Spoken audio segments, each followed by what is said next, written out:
darling. This is River Roaring, celebrating the luminous life force in us all.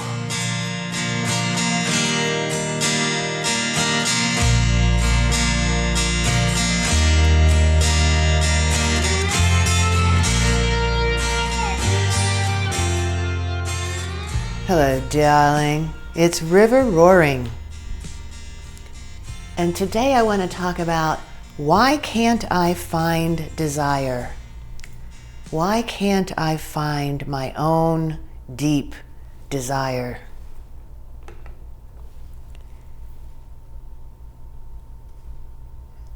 I want to invite you to start by pausing and giving yourself just a little bit of space to look at your own life, your own picture, and how well are you currently finding your own deepest desires that are not really related to anybody else's desires?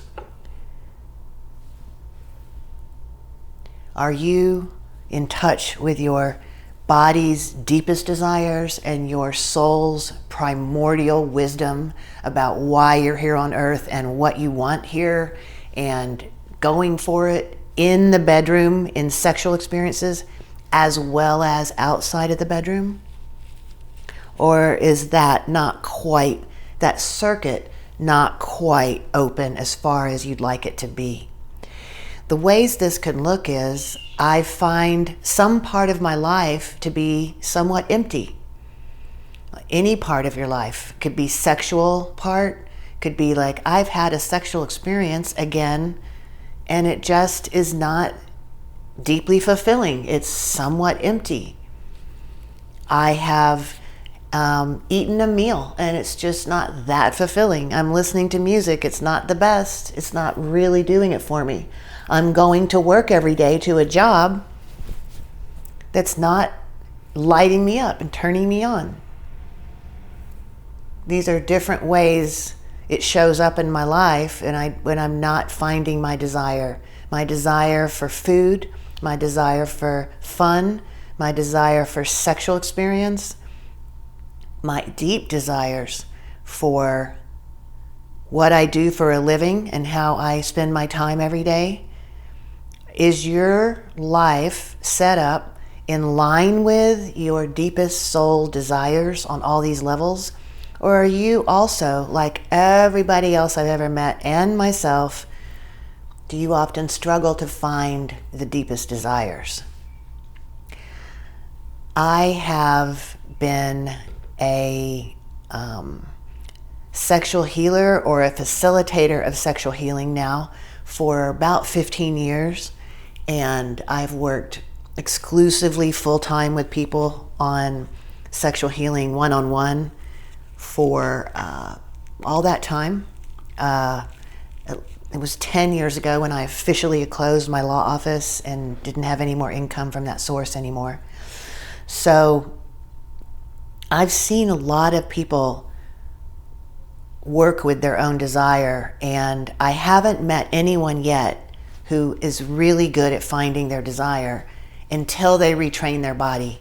And this circuit that I mentioned is opened and loosened up. So if you've ever been in a scenario where, maybe in a sexual experience, where your partner turns to you and says, hey, what would you like? It's your turn. What would you like?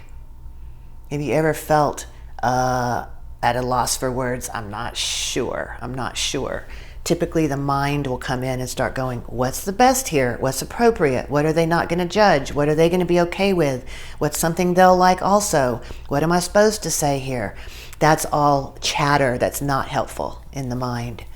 Is my body going to function correctly? How's my body going to look if we take our clothes off? I don't know. All these mental things can come in and block actually finding your desire.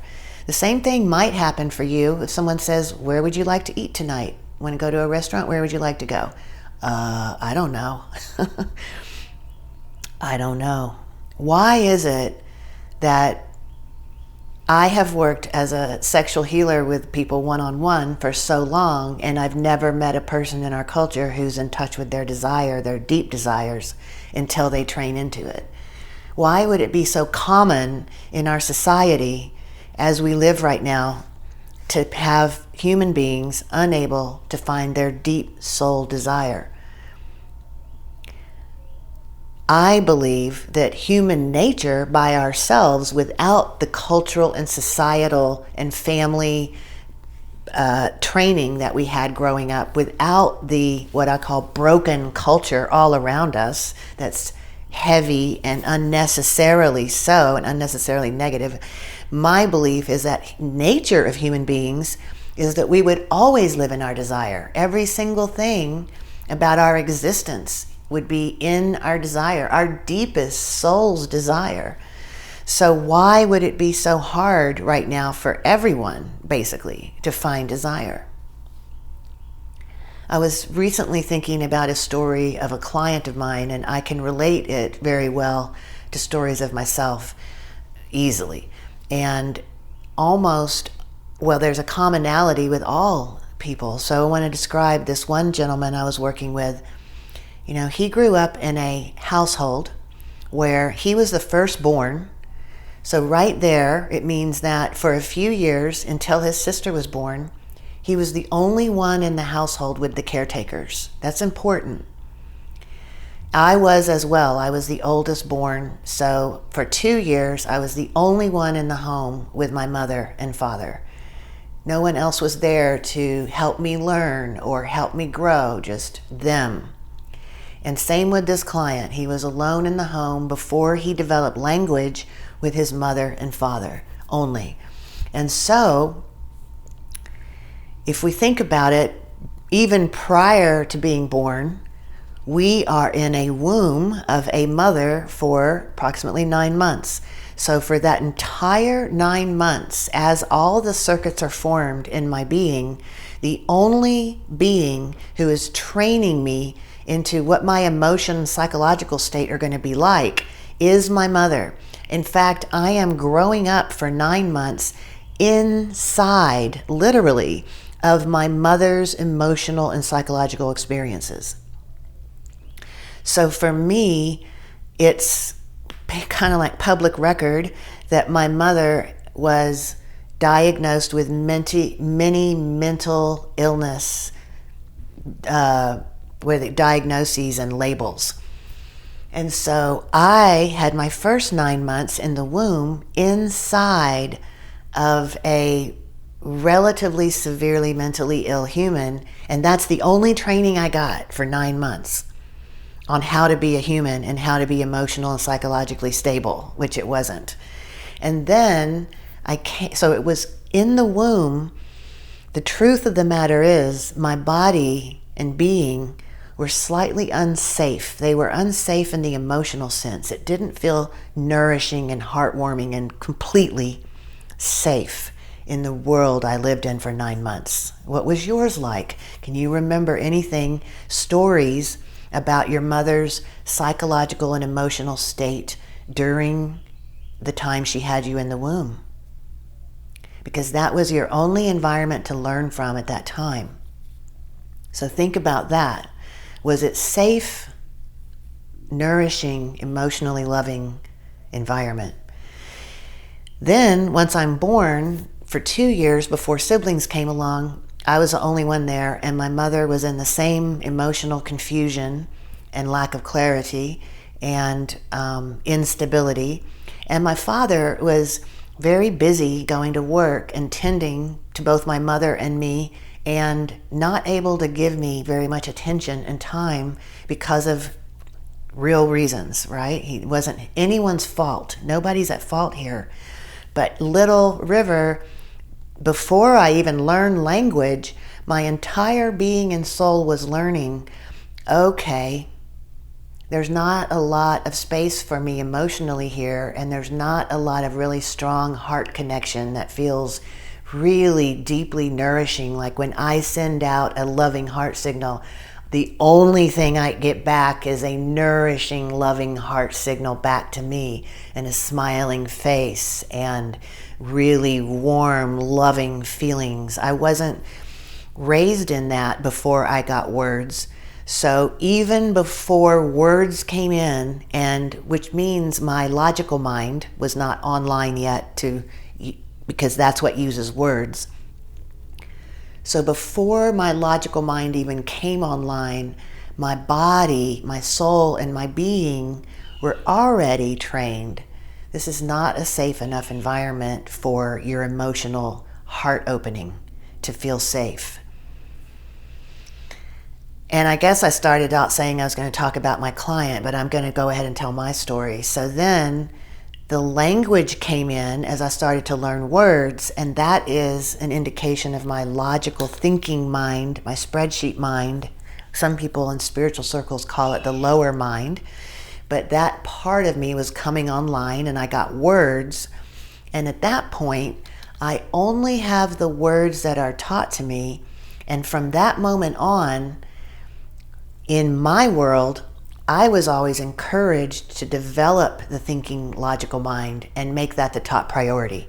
So as I grew up and had words, I was taught, go to school, get good grades, and everything will be fine. Just get good grades. Just study and get good grades and you'll be fine. That's the end of the story. So I just develop your logical mind and you'll be fine. And I did do that. So I went to school, and of course I also went to philosophy degree after high school, and then I got my law degree, and then I went out and practiced law for 20 years. So I was deep inside the logical thinking mind, thinking it was the top priority.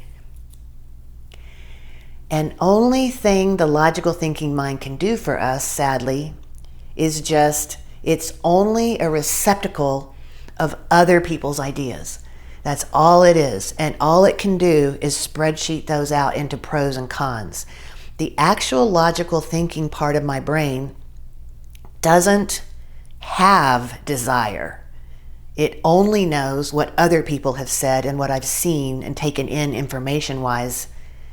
Really, it's a lot of junk I've taken in the last few decades since I had language. Quite a bit of it. It's other people's ideas. So my own desire can't live in my thinking mind. It doesn't have the capacity to figure any of that out. It can't even make decisions. The modern science has confirmed ancient wisdom.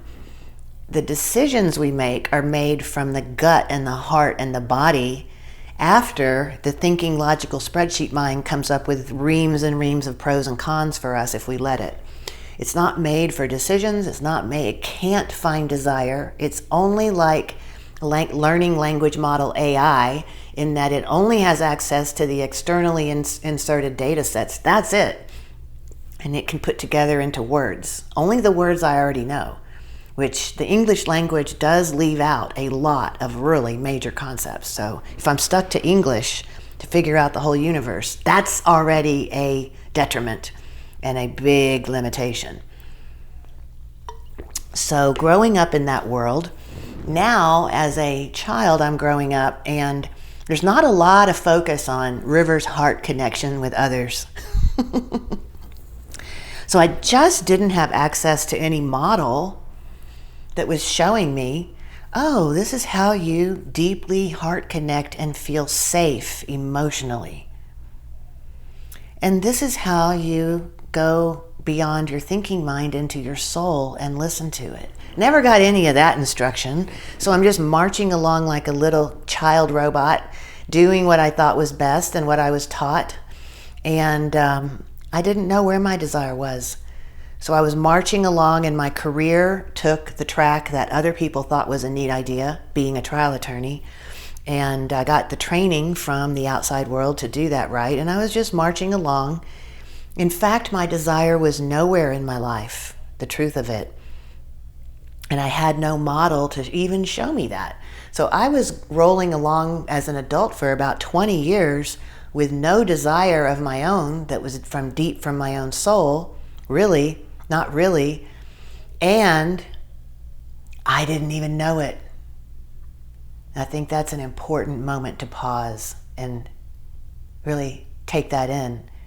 For 20 years of my adult life, I didn't know that I was out of touch with my deep desires. Didn't even know it. So stop to ask you the question now.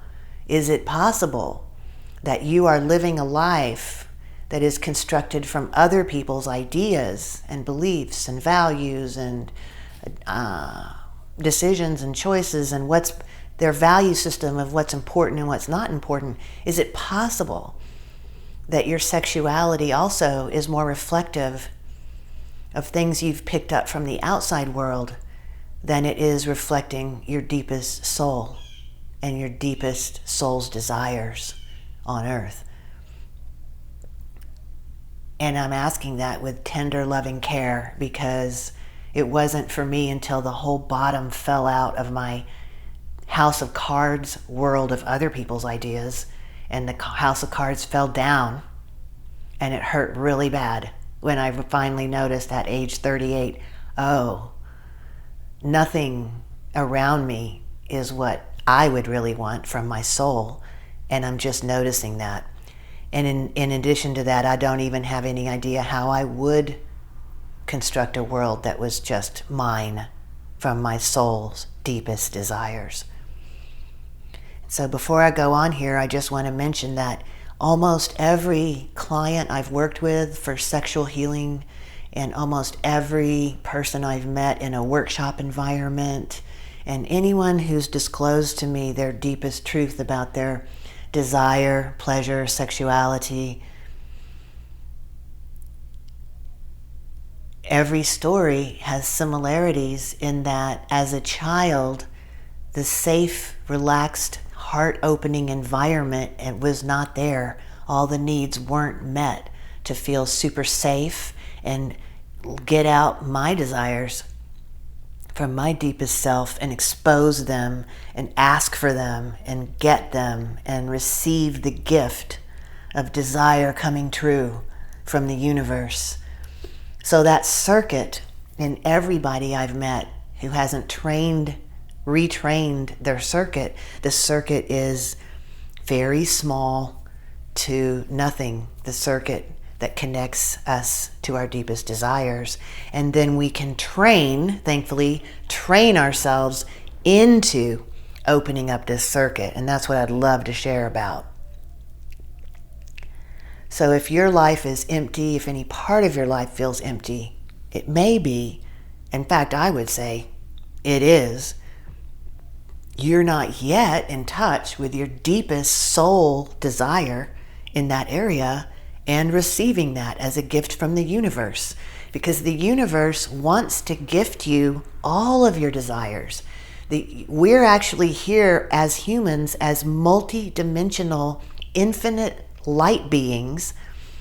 We're here having a temporary human experience, and one of the universal laws of nature of the human experience we're having right now, in my belief system, is that the universe wants to give us all of our desires, wants to have them all met, and will do that. Our little circuit is so broken that we actually are doing that. It's just that what we're desiring is in this tiny little broken circuit of other people's ideas, because we're in the logical mind about the desires. So River, okay, enough. How do I get out of this? What do I do? What do I do about this? Luckily, there's a very beautiful process. Simple, maybe not easy, but simple. And so why can't I find desire? What do I do about it? I'm pausing, I'm noticing myself right now as I speak. And I want to share with you what I train people into in a very methodical way that has a little bit more to it than what I'm going to put on this podcast, because of our container is relatively small here. And I provide an entire weekend experience in person where I methodically have taken hundreds of people through the process of opening this circuit so that you can actually find your desire, name it, and get it. And that's the weekend workshop with River Roaring here in Austin, Texas. that has now been rolling forward for 8 years, and hundreds of people will share, if asked, that it's opened and helped open the circuit so that they can find their deep soul desire, ask for it, get it, and really open that circuit. Once you complete that new circuit, it opens more. And then it opens more, it opens more, it opens more. And you start being able to retrain your body and your circuits so that you are now able to live a life that's more like you desire in every realm. That's more your deep soul, infinite being's desire in the bedroom. So that when you're in the bedroom and you're having sexual experience, this is your primordial, primal soul and body and animal's most high desire, and it advances your soul forward in this universe. And when you decide to work for a living or put effort out for exchange or not exchange for money, it's the deepest stroking of your soul's passion. And more and slowly, as you open this little circuit I'm about to describe, start small and let the circuit open, as with practice and practice and training and practice and training and practice, noticing the desire, asking for it, getting it, the circuit gets bigger. Notice my desire, ask for it, get it, with a free and open heart from the giver, my circuit opens bigger. And it gets bigger and bigger until more and more of my life is lived in my deepest desires. And at this point in my life, of course, having worked this system for so long and coming out of the childhood place I described, at this point in my life, my day is filled with my desires at every realm and every level. I'm always honing it. It's a lifelong journey. It's not complete. I'm ever pursuing deeper desires and learning more and more how to open my own circuit bigger and receive all the gifts the universe wants to bring me, wants to bring you everything you deeply want and desire at the deepest level. So how, River? How? I want to talk about 3 simple, not easy steps, okay? 3-step process to finding your desire. Simple, not easy. Step number 1, safety, relaxed body. Number 1, safety and a relaxed body. I define safety as a relaxed nervous system, thanks to Dr. Betty Martin. Safety is my relaxed nervous system. This allows me to be in charge of my own safety because I'm in charge of my own relaxed nervous system. So if I'm feeling relaxed inside, nervous system, my muscles are relaxed, that's what I'm defining as safety. And why is that hard? That is very hard. That step is very challenging because number 1, I didn't learn in the womb what safety was in my body. Number 2, I came out into the world before the words were there, and my body was getting trained in an unsafe environment by this definition. My nervous system was not relaxed because I didn't have training and models around me that were relaxed. And then I got language, and our entire culture of language and media, the mainstream culture is literally designed to not relax you. It's literally designed to unrelax you.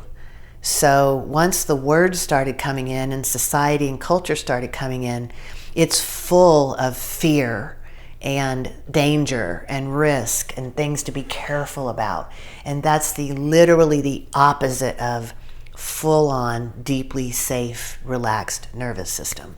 So I have worked with clients I don't always work with people for years. There are some people I have worked with for years, partly because it took that long to retrain the system into the body, into an actually relaxed nervous system and relaxed muscles and safe. And it's only when I feel safe in this way, it's only when I feel relaxed nervous system that I can access my creativity, my learning, my growth, my desire.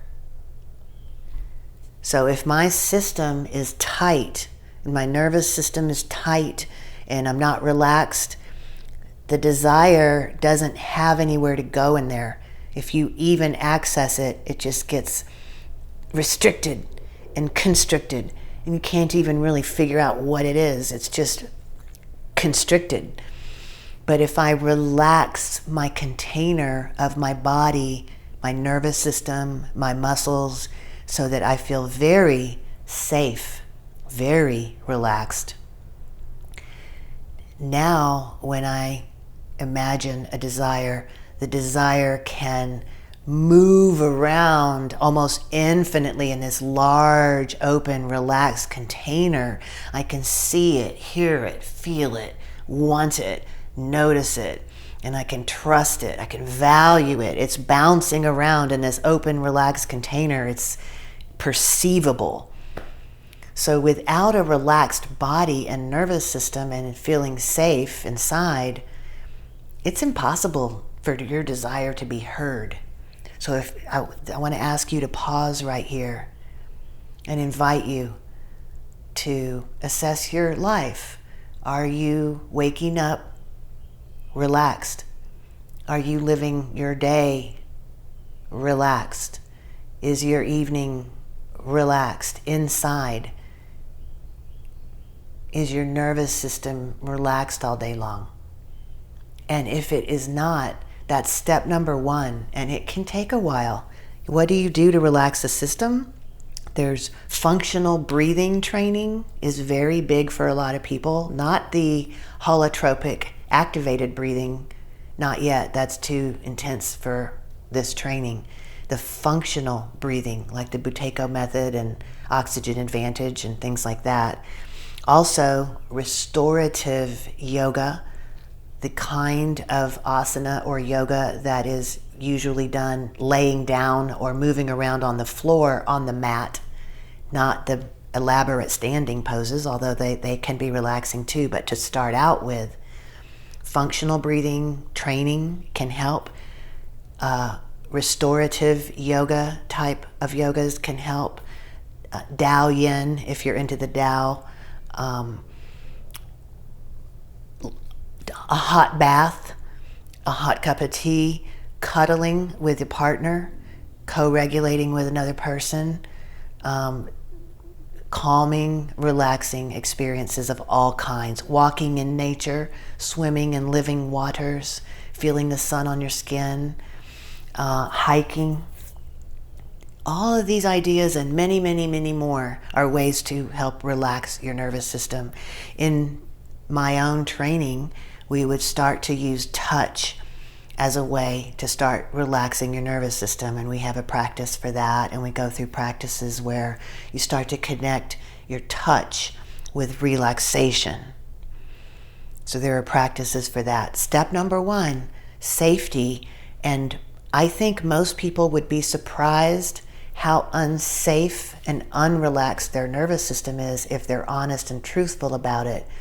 Only because our mainstream society is just trying so hard and harder all the time to jack us up and activate our nervous systems outside of safety. I personally believe that's intentional.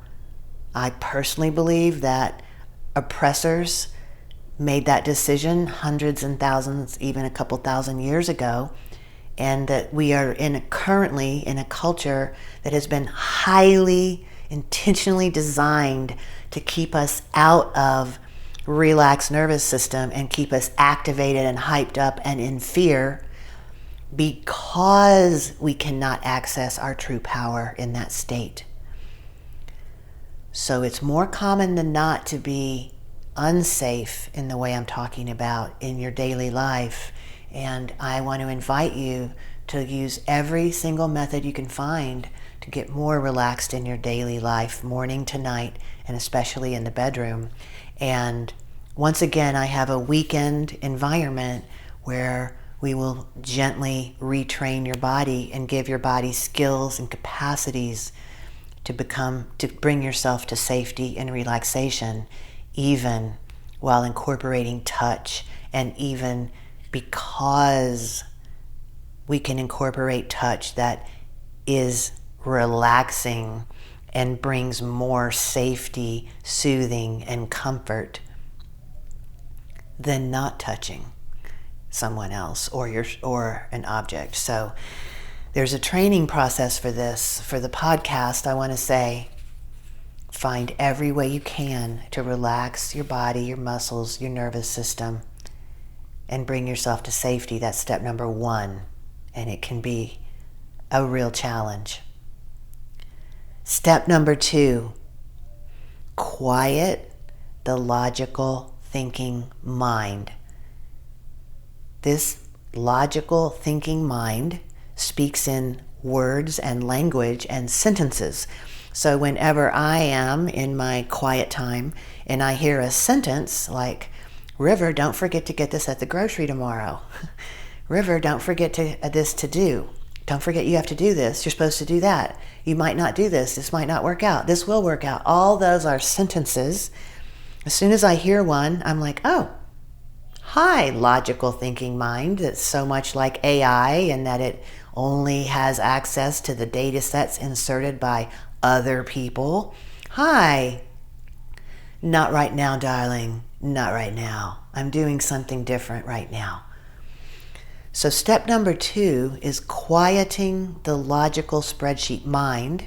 In spiritual circles, some people call this the lower mind, which is distinguished from the higher mind, which is your imagination and your dreaming that doesn't really speak in words as often. It's different, more expansive.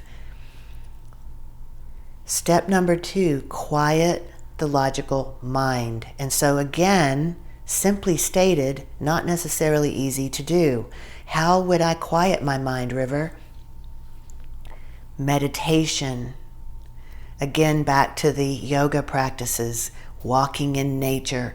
It's through practice and training in this culture where we're inundated with the oppressive idea that we need to be in the mind all the time, which is incorrect for human nature, but that's what we're living in. We're in an oppressive, mind-centered culture that is trying to keep us away from our power.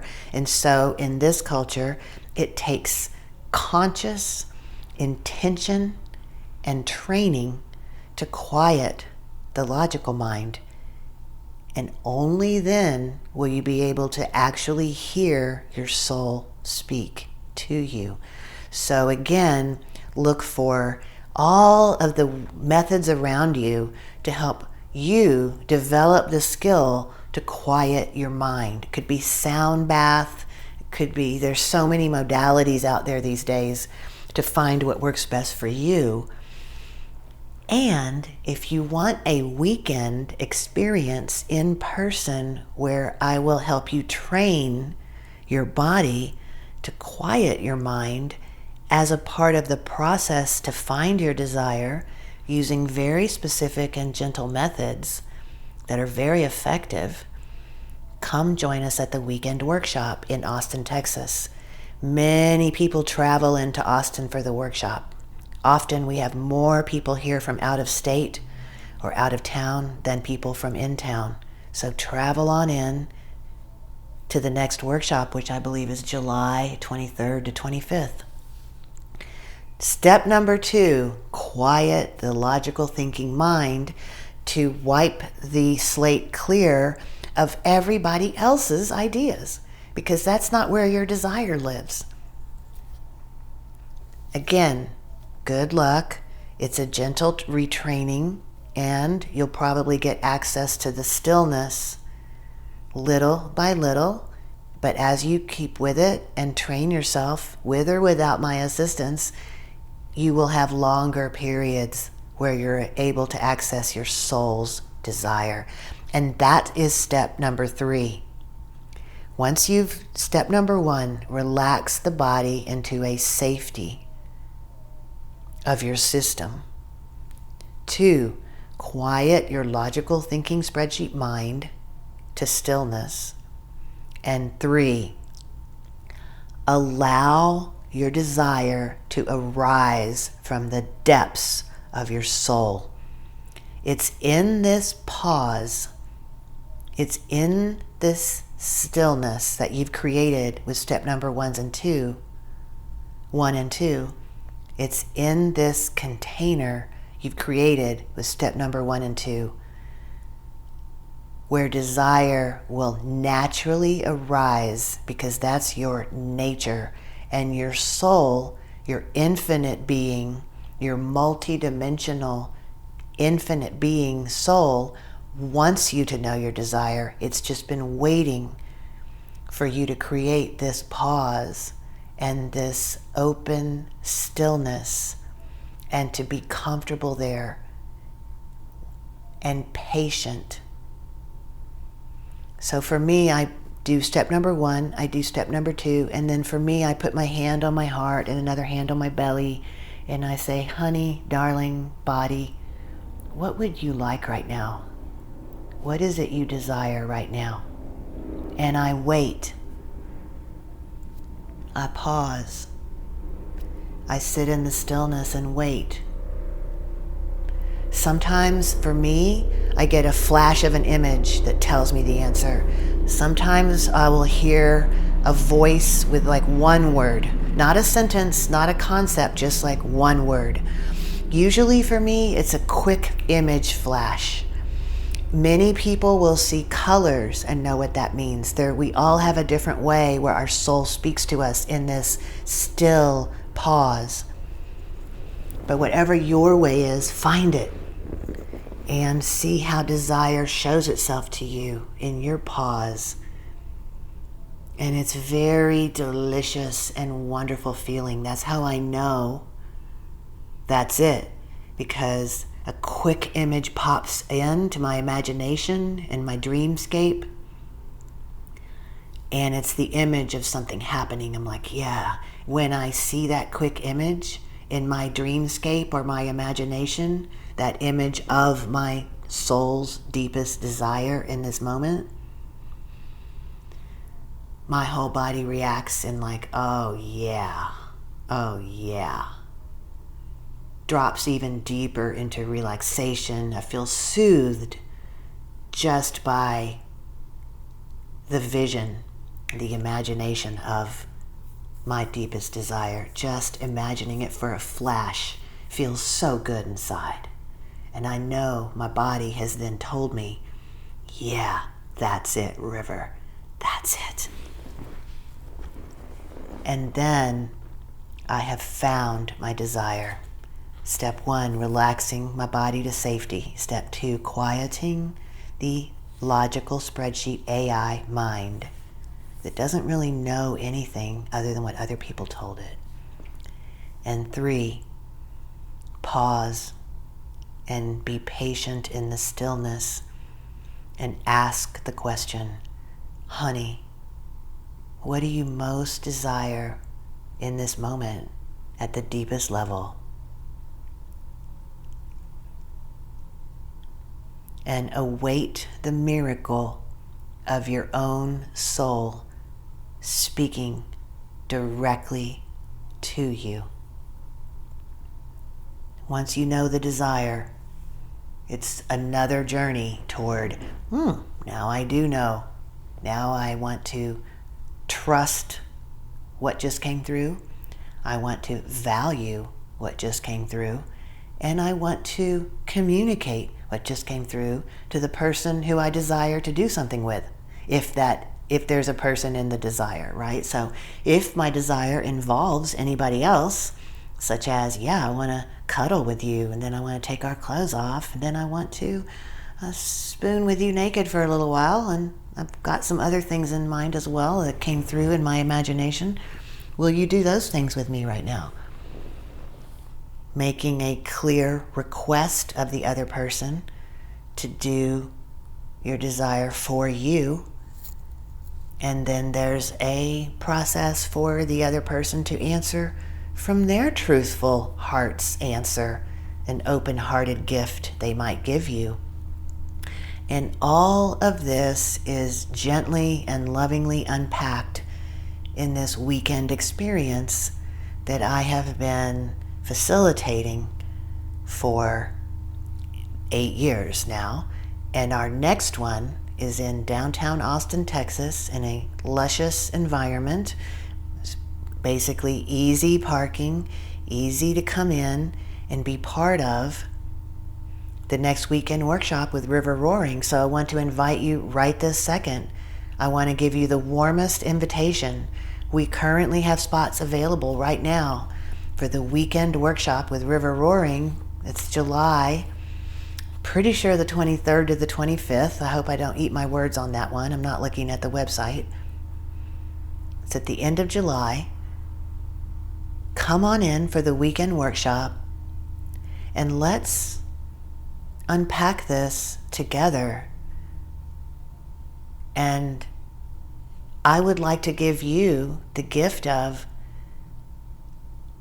a gentle, supportive environment that will do everything I can do to assist you in coming into a safe, relaxed body and letting the mind, logical thinking mind, quiet off to the side and let you, encourage you to actually hear your soul's desire, and continuing with the sequence, to value it, to trust it, to communicate it in a clear request, and to let someone else decide, if you have something that involves someone else, if they want to also give that to you with an open heart as a gift to you. Because a lot of people do want to do that. The universe wants to give you the gifts that you desire overall. And we learn about consent in that process so that you're receiving gifts in a way that does not harm anybody else in the least. And you'll learn how to also give gifts in a way that doesn't harm you in the least. There's an art to that as well. It's amazing how many things we get to retrain and open that little desire circuit in one weekend. It's actually pretty miraculous. If you're considering joining us for the weekend, please go over to riverroaring.com on the website, click on Weekend Workshop, take a look at the website, and listen to the videos from past participants talking about what difference it made for their life in one weekend. One weekend of retraining can really switch your course and kind of like jump timelines into a whole new reality for yourself. So I want to invite you to that. It's been a long time in its design. I've helped hundreds of people develop this skill through a gentle and loving retraining of the body into what eventually leads to that circuit opening more and more and more, and ultimately leads to, if you so desire, the deepest heart connections you've ever experienced in your life, because most humans desire ever deeper heart connections with others, and it just takes a while to sometimes be safe enough to find that and get still enough to let your soul come out and actually connect with another person's soul at that level, beneath the words, beneath the noise, an actual heart-to-heart connection. And another place following desire leads to and opening that circuit I mentioned earlier, which is, as I open my path of finding my desire, I start to create a life that is ever more full of my deepest soul's desires, which in every case I've seen people pursue it all the way, naturally leads to your passion and occupation here on earth. If you're a person who is in need of money, you can earn that money through your greatest desire of entire life and your entire soul. Your whole infinite soul's desire can come in here and start to gift the universe. We all benefit when you find your soul's desire, because you have some very beautiful, unique gift to give this universe and this humanity that nobody else can do. And I know I want to benefit from your deepest gifts. I want to live in a world where we're all bringing forward our unique soul's gifts to one another and gifting them. And money can flow from that, my love. My life is a testament to that. And I've watched and helped many, many people continue to find their desire, first in the small ways so that we learn and retrain, and then eventually into a complete life lived of passion. Daily, every day, from passion and desire and pleasure. And that's not the only thing that's happening in that life. It's a lot bigger story than that. But for purposes of this podcast, I want to invite you to reach your soul's desires more and more often, to open that circuit. I hope the 3-step process is useful to you that I've said here in the podcast. And I invite every one of you to bring it deeper and deeper. And if you can make it into Austin, visit the small weekend workshop. It's limited to 10 participants each time, so that each person has space to find this safety and stillness and work through those first obstacles to it. And we all do it together, and it's a lot more fun to do it with other people who are on the same journey with you. You get to learn from them, they get to learn from you, and by the end of the weekend, every single time, we're pretty tight together. We're pretty deep with each other at that point by the end of the weekend, because we have grown so much together over the weekend. So come on in for this weekend workshop. And I also want to say, starting right now, today, I am opening up a limited number of free calls, telephone calls. So if you're like, I don't know, River, it's kind of tempting, but I'd rather talk to you about it first. Awesome. Let's talk on the phone about it. I'm so excited about the one that's coming up in July. So I've opened up some telephone spots. So if you want to have a call, ask your questions, find out more about the weekend opportunity, just hop on my website at riverroaring.com. riverroaring.com. The link is here in the description, podcast description. And just click on Let's Connect, Let's Talk River, and let's schedule a phone call.